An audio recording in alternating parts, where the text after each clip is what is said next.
El despertador consciente. Capítulo 30. ¿Cómo funciona la ley de atracción? Supongo que en mayor o menor medida todos hemos oído hablar de eso que han bautizado como ley de atracción, un concepto que se ha popularizado principalmente gracias al libro El Secreto. Aclaro de entrada que este tema es algo que depende mucho de las creencias de cada uno y a mi modo de ver es perfectamente válido y lícito decidir no creer en nada de esto, aunque también pienso que la no creencia en este principio no tiene por qué ser condición indispensable para que no nos afecte. Yo, en mi caso particular, no tengo miedo de declarar que sí creo en esta teoría, y si lo hago es porque en más de una ocasión he sido víctima o beneficiario de esta supuesta ley universal. Hay muchas definiciones y formas de explicar lo que es la ley de atracción. Resumiendo y generalizando, vendría a decir que lo que proyectes hacia el universo será lo que el universo te haga llegar a ti. Pero cuando hablamos de proyectar, ¿a qué nos referimos exactamente? ¿Y a qué se refieren cuando hablan de el universo? Bien, por partes. Ese universo puede ser muchas cosas diferentes, siendo en realidad todas ellas la misma cosa. A mí me gusta llamarle universo o energía, porque me resulta más fácil entender el concepto si no lo personalizo, pero hay quien se siente más cómodo llamándole Dios, Padre, fuente original, centro del cosmos. No importa si le das entidad física, personalidad concreta o el nombre que quieras darle. Para mí ese universo o ese Dios son la misma cosa, una especie de energía central que nos conecta a todos y determina el funcionamiento de muchas cosas, desde sistemas planetarios a nuestra propia consciencia. Así como la gravedad nos afecta a todos los habitantes de este planeta por igual, creamos en ella o no, y rige el funcionamiento de toda la física terrestre, esa especie de energía central haría lo propio con todo lo que existe. Muchas personas, entre las que me podía contar yo algunos años atrás, tienen problemas para creer en la existencia de esto, y es normal porque es algo que escapa bastante a la razón y a la lógica humana, problema que se acentúa aún más cuando se asocia a esta figura con el Dios que nos han presentado las diferentes religiones. Yo mismo no me sentía cómodo con la idea de una especie de Dios todopoderoso, con la capacidad de hacer con nuestras vidas lo que quisiera y al que había que dedicar oraciones y obediencia. Honestamente, en mi lógica humana no comprendo cómo un Dios presuntamente todopoderoso necesita que estemos todo el día pendientes de él, pero bueno, ese no es el tema a discutir hoy. Llamadle Dios si os sentís cómodos con el término, llamadle universo o como os dé la gana. En este caso, permitámonos ser un poco más prácticos y quedarnos con el funcionamiento y el resultado, que no tanto con la terminología. Respecto al otro concepto, el de proyectar, volvemos a lo mismo, dependerá de tus creencias, pero tal y como yo lo veo, en nuestro mundo todo es energía de una manera u otra, incluidos por supuesto nosotros mismos. Podríamos considerar a la materia como energía que se ha densificado lo suficiente como para alcanzar un estado físico, así como los pensamientos y las ideas son energías que viajan libremente con cierta información. Esto os puede resultar confuso o difícil de creer de entrada, pero es un patrón de comportamiento natural que experimentamos a diario y no nos damos cuenta. Pensemos en el funcionamiento de las neuronas.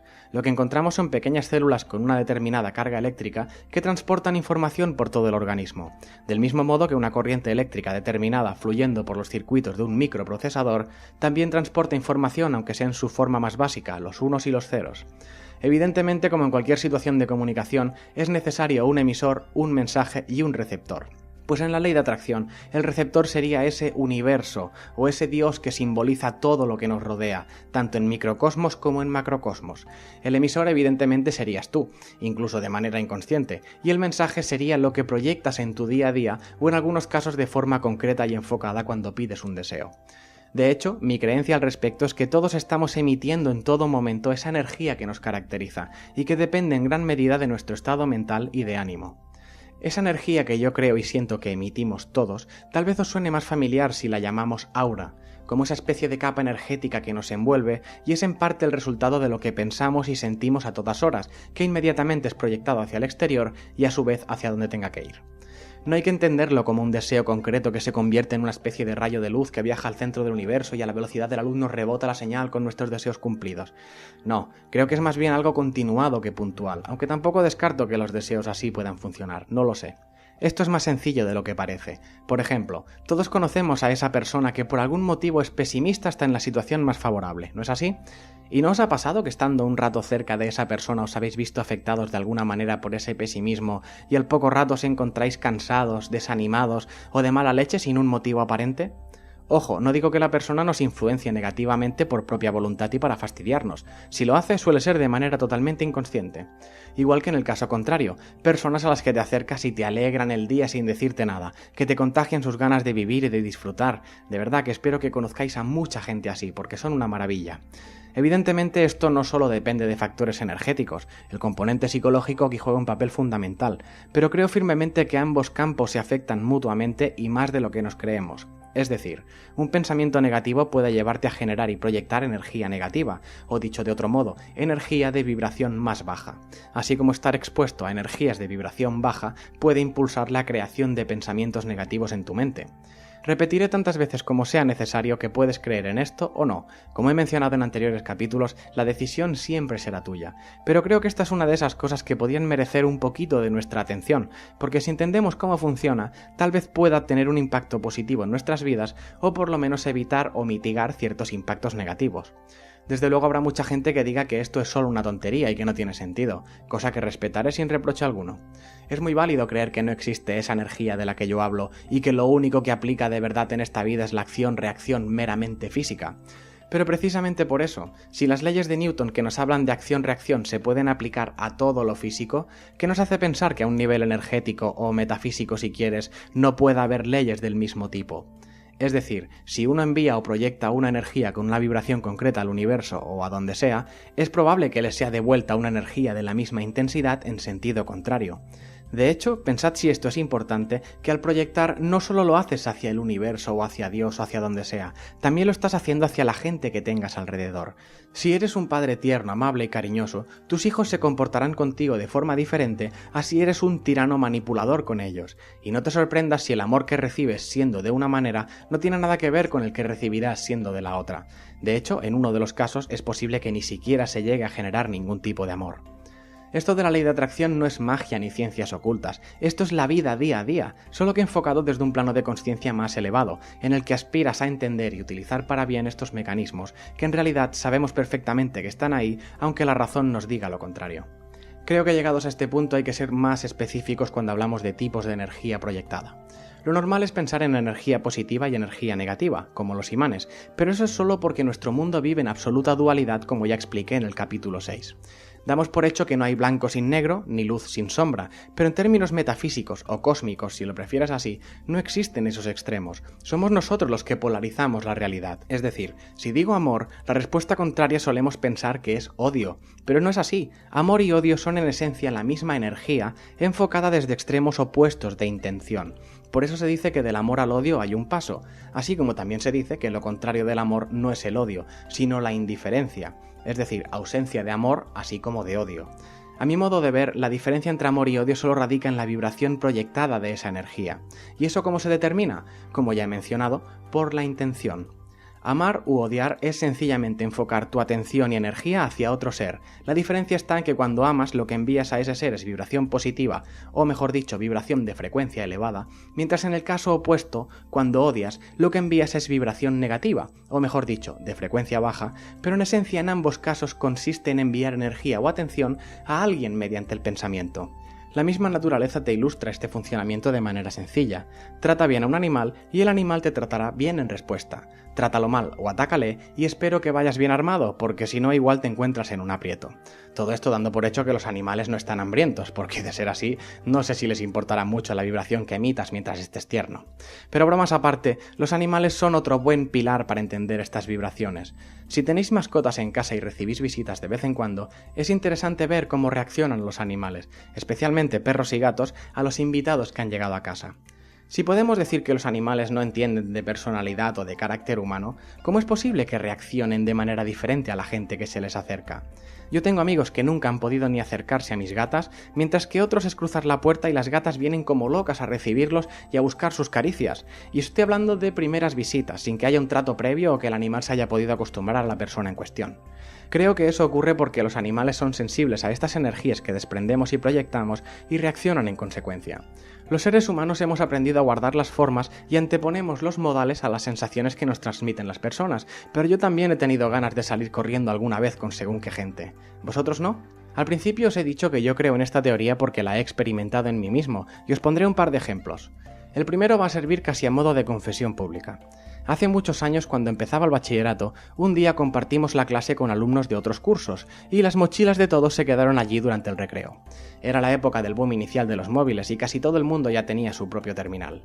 Uno de mi clase, aprovechando que se dejaron la puerta de la clase abierta durante el recreo, se dedicó a meter mano en las mochilas de otros alumnos y ver qué podía encontrar. Dicho llanamente, iba a ver qué podía robar. Yo fui testigo de eso y no hice nada por evitarlo. Es más, el compañero de clase dio con un móvil que quería quedarse, pero resultó que no era de su compañía, así que no le servía. Me miró y me dijo si yo lo quería. Dio la casualidad que sí era de mi compañía y honestamente no sé por qué demonios lo hice, pero accedí. Me dejé tentar y me quedé ese móvil por miedo a quedar como un pringao si decía que no. Aún hoy, más de 15 años después, sigo lamentando mi decisión porque fastidié a alguien y no tenía ningún derecho a hacerlo, aun cuando la intención y la acción iniciales no fuesen propiamente mías. Yo no hubiera robado nunca, pero en este caso, pensando que la acción la había hecho otro y que yo no tenía responsabilidad directa sobre ella, me beneficié conscientemente de esa acción. Y aquí podemos entrar a debatir si las casualidades existen o si alguien nos vigila de alguna manera, pero lo cierto es que en mis 16 o 17 años hasta entonces nunca había sido víctima de un atraco aún viviendo en una ciudad con cierta mala reputación. Pues os podéis imaginar qué pasó. 4 días más tarde, un grupo de 3 chavales de mi edad me encontraron en un parque con mi novia de entonces y efectivamente, nos atracaron. Por si eso fuera poco, dio la casualidad también que solo venían interesados en los teléfonos móviles que estaban tan de auge, ¿no?, en esta época, y solo se llevaron el que yo tenía, que había sido previamente robado. Curioso, ¿no? Entendí muy rápido lo que había pasado, o al menos me pareció que los hechos hablaban por sí solos. Yo nunca había robado nada y nunca había sido atracado. Robé una vez, aunque de forma indirecta, pero reconozco que robé, y rápidamente el universo me trajo un fantástico atraco. ¿Casualidad? Tal vez. Yo lo que creo es que aunque intentaba mirar hacia otro lado y convencerme de que yo no tenía nada de culpa en todo eso, en el fondo era bien consciente de que había robado y seguramente mi energía empezó a vibrar en base a eso. Me convertí en un ladrón y por supuesto atraje a más ladrones. Cierto es que el atraco podría haber pasado igualmente sin haber hecho yo nada, pero hay que reconocer que el timing en este caso da pie a sacar conclusiones. Y no es mi único caso. A los 20 y pocos terminé una relación de pareja a 2 días de San Valentín. No por ahorrarme el regalo ni nada parecido, solo que coincidió con ese día. Mi siguiente pareja me dejó a mí 2 días antes de Sant Jordi, que es una festividad en Cataluña en la que también se regalan cosas a tu pareja. Es decir, recibí exactamente lo que yo una vez provoqué, y hoy doy gracias porque aprendí mucho de la experiencia, aunque en el momento no lo pasé precisamente bien. Vuelvo a repetir, tal vez solo sean coincidencias, pero los hechos son estos que os expongo y no expondré más o saldrá un audio de 5 horas. En cualquier caso, creamos en ello o no, este fenómeno lo encontramos hasta en la cultura popular. ¿Conocéis la expresión dinero llama a dinero? Por si alguien desconoce su significado, viene a decir que aquel que tiene dinero, de alguna manera siempre consigue que le llegue más dinero. Y esto tiene una lectura física evidente, es decir, si tienes dinero puedes invertir y de ahí sacar más beneficios. Sin dinero es bastante más complicado invertir y ganar. Del mismo modo que ese otro refrán, que dice, al perro flaco todo le son pulgas, que viene a decir que todos los perros tienen pulgas, pero cuanto más flaco estás, más se ven o más daño te hacen. Esto se aplica de igual manera a esas personas que viven en modo desgraciado todos los días de su vida. Gente que le pasa algo malo y piensan, bueno, otra desgracia más, como otras tantas que me han pasado. O gente que le pasa algo bueno o positivo en algún sentido y piensan, bueno, un descansito hasta que llegue la próxima desgracia. Estos son los perros flacos llenos hasta arriba de pulgas. ¿Quiénes son entonces los perros gordos? Pues aquellos que por más pulgas que tengan, se toman la vida con optimismo y alegría, que esto no significa que no les puedan pasar desgracias, pero si las saben encajar, seguro que duelen menos que cuando te opones a ellas, te enfadas y clamas al cielo por la injusticia que se ha cometido contra ti. Imagino que se entiende el punto. Otro aspecto que suele generar rechazo a esta teoría es que los que la explican suelen incidir demasiado en el hecho de pedir al universo o a Dios. La sociedad moderna ha llevado a la humanidad a ser demasiado orgullosa, y la acción de pedir es algo que no siempre nos sale natural, especialmente si lo que hay que pedir es ayuda. Parece que la sociedad esté más enfocada en hacerte creer que todo tienes que solucionarlo tú, y si por lo que sea no puedes, pues eres un manta, porque pedir ayuda es de perdedores. Yo lo vi así durante mucho tiempo, hasta que entendí que ser capaz de reconocer que necesitas ayuda es la mayor muestra de humildad que una persona podrá ejercer jamás. Incluso puede ser una forma de halagar a los demás. Por ejemplo, yo sé dibujar pero lo hago fatal, mientras sé que hay muchos que lo hacen mejor que yo. Por lo tanto, si necesito un dibujo, puedo pedir que alguien me preste sus servicios como ilustrador, reconociendo así su talento siempre desde mi humildad. Ojo que esa humildad no sea en realidad pereza enmascarada, es decir, esto puedo hacerlo yo, pero si lo haces tú, eso que me ahorro, ¿vale? Eso no es pedir, eso es abusar. El problema viene también porque solemos confundir pedir con suplicar. Damos por hecho que solo debemos pedir aquello que por nosotros mismos no somos capaces de conseguir, o algo que solo puede ocurrir con la intervención de fuerzas divinas, y no tiene por qué ser así. En muchos sentidos, la acción de pedir es bidireccional, porque implica pedir ayuda afuera, pero también pedirte ayuda a ti mismo. Puede sonar ridículo dicho así, pero quizás eso nos empuje a dedicarnos con más intensidad a una labor o una meta. Eso sí, si nos decidimos a pedir, también debemos estar dispuestos a dar, si no, no tendrá ningún efecto. En esencia, aunque antes me costaba horrores, he entendido que pedir en sí mismo es la forma de verbalizar nuestros anhelos y deseos, nada que ver con debilidades o flaquezas, todo lo contrario. Cuando verbalizas un pensamiento, un sentimiento o una emoción, haces que pase a ser real. Mientras no lo haces y solo se queda como una idea en tu mente, no es que no sea real, pero solo es real para ti. Al pedir, verbalizas, y verbalizar es sinónimo de materializar, o al menos de dejar constancia de tu pensamiento en la vida. Cuando pides no solo solicitas ayuda a quien consideres oportuno, sino que también te recuerdas a ti mismo lo que deseas, haciendo que sea más fácil que no caiga en el olvido y lo llegues a cumplir. Mi consejo es que no te sientas nunca avergonzado por pedir, y más importante aún, cuando pidas, hazlo con fuerza, desde la consciencia y con decisión. En realidad la magia de esta teoría es que ni siquiera necesitas ser real ni funcionar, porque si tus acciones son coherentes con tu deseo, se cumplirá igualmente con influencia divina o sin ella. Por eso ya en este punto del capítulo es cuando puedo decir que la ley de atracción por sí misma está incompleta, y creo que por eso a la gente le cuesta creer en ella en su totalidad. La ley de atracción debe ir acompañada siempre de una fuerza equivalente en el mismo sentido, que no es otra cosa que la ley de acción. Esto es muy sencillo. Yo puedo desear con todas mis fuerzas y pedir a los cielos que me toque la lotería, pero si no compro ningún boleto, ¿cómo podría tocarme? Sin acción no puede haber reacción, y esto se aplica igual al plano emocional. Tú puedes desear encontrar pareja, pero para que eso ocurra, primero tienes que ir a algún sitio donde potencialmente podrías encontrar una pareja. Es cierto que esa pareja podría venir a llamar a tu puerta de alguna manera, pero las probabilidades son más reducidas que si sales tú a buscar. Pero no basta con la acción de salir a buscar, hay que salir bien equipado para ello, y no estoy hablando de ponerse guapo para ligar más, hablo del estado interior. Si yo salgo a buscar pareja pero por dentro no hago más que repetirme que soy feo, que no le gusto a nadie y que nadie me quiere, tranquilos, que así nunca encontrarás pareja, y si la encuentras, poco te durará. Si no te quieres a ti mismo, ¿cómo te van a querer los demás? Así es como funciona la ley de atracción, poniendo la intención, los medios y la acción antes que nada, y de ese modo, sin apenas darte cuenta, acabas cogiendo las riendas de tu propia vida y cumpliendo tus objetivos, porque no te limitas a pedir y ya está, sino que sales a buscar lo pedido, aumentando mucho las posibilidades de encontrarlo. Lo único que hay que tener en cuenta respecto a la ley de atracción es que es muy importante el lenguaje que se utiliza. Me explico. A mi modo de ver, el universo emplea un idioma propio, algo que se podría bautizar como lenguaje cósmico, por ejemplo. Este idioma se caracteriza porque reduce todo a su mínima expresión. En cierta manera lo que hace es simplificar todo lo que le llega a su verdadera esencia. Es decir, los seres humanos, tras años de historia y cultura, hemos intrincado el lenguaje muchísimo. Frases condicionales, subordinadas, yuxtaposiciones y demás filigranas lingüísticas que pueden acabar sonando como «llevo toda la vida esperando que ocurra algo que me cambie la vida de forma impactante». ¿Cómo se traduce esta frase al lenguaje cósmico? Muy sencillo, este ser está esperando. Bueno, pues que siga. Y el universo no actúa porque tú le estás diciendo que estás esperando a que pase algo, por lo tanto te deja ahí, esperando.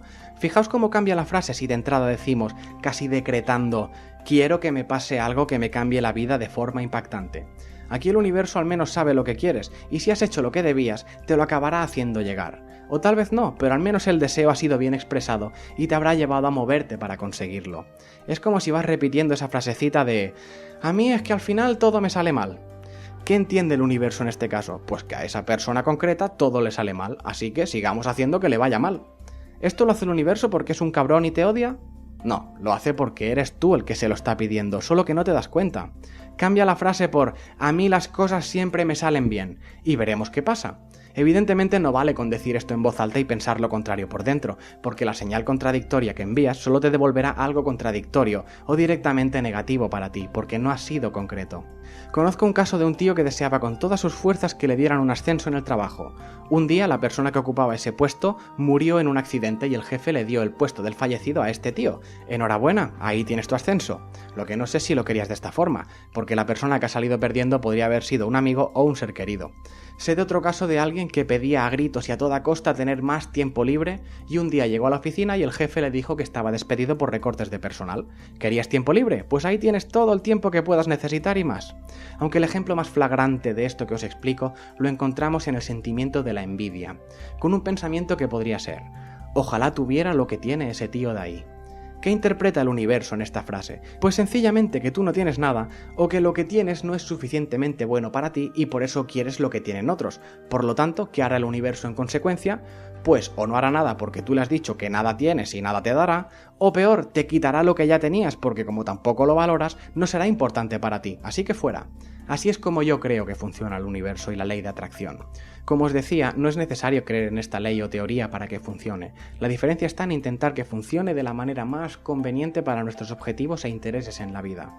Pero otra opción es simplemente dejar que las cosas pasen sin ser conscientes del porqué, y es una opción tan válida como cualquier otra. Pero por encima de todo, esta ley o teoría solo puede traerte cosas buenas a la vida si la aceptas y la integras en tu día a día, tanto por el lado energético como simplemente por una cuestión de actitud ante la vida. Si esta ley ha de ser el desencadenante que te lleve a tener un pensamiento más positivo y menos nocivo hacia los demás, ¿qué de malo puede haber en ella? Ojalá algún día todos podamos entender esta ley y aprendamos a manejarla, siempre y por encima de todo teniendo en cuenta a los demás y desde la consciencia, porque ya habéis visto lo que puede pasar si no es así.